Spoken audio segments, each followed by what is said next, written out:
The desert wind whispered softly across the tents of Israel. The people had wandered for 40 long years, yet the promise of a homeland still shimmered on the horizon like a mirage. And in that weary crowd stood a man whose eyes burned with quiet resolve, Joshua, son of Nun. He had once been a young warrior under Moses, standing firm when others trembled. Joshua had seen giants in Canaan and still declared, "If the Lord delights in us, he will bring us into this land." Even then, his faith had been different, not loud but steady, not boastful but anchored in truth. When Moses grew old, God spoke to Joshua directly. "My servant Moses is dead. Now arise, lead these people into the land I promised. Be strong and courageous. As I was with Moses, so I will be with you." Those words settled deep into Joshua's soul. He was no longer just a soldier, he was now a shepherd of a nation.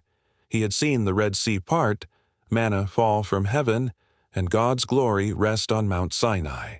But now it was his turn to lead.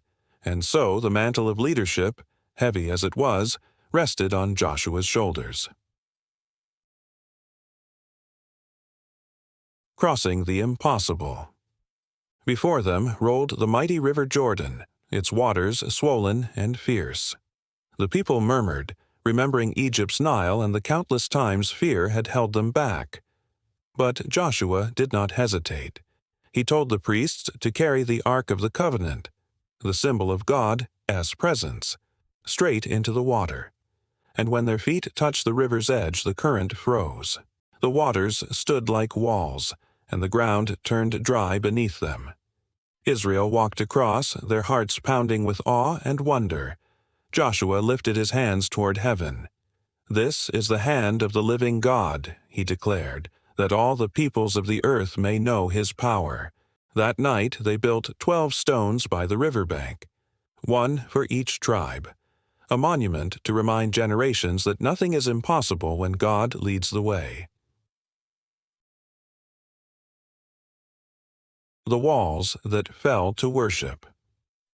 Soon they reached Jericho, a city of high walls and proud soldiers. It was their first battle in the Promised Land. But God's strategy was unlike any the world had ever seen. "Do not fight," the Lord told Joshua. "March around the city once each day for 6 days. On the 7th day, march 7 times, then shout." To any soldier, this plan would have sounded foolish.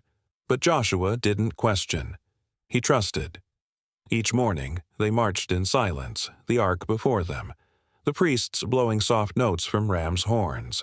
The people watched from Jericho's walls, mocking them. But Joshua's gaze never wavered. On the 7th day, the horn sounded louder than before. The people shouted with all their strength, and the walls crumbled like sand. Jericho fell not by sword, but by faith. The sun that stood still. Victory followed victory, yet there were days of fear. One day, as Joshua led Israel against the Amorite kings, night began to fall, and the enemy still surrounded them. Joshua lifted his face to the sky and prayed a prayer no man had ever dared to say. "Sun, stand still over Gibeon. Moon, stop in the valley of Aijalon." And heaven listened. The sun paused in its path. Daylight lingered upon the earth until Israel had won. The battle became a legend, not of strength, but of faith bold enough to ask the impossible. The man who rested in God's promise. Years passed.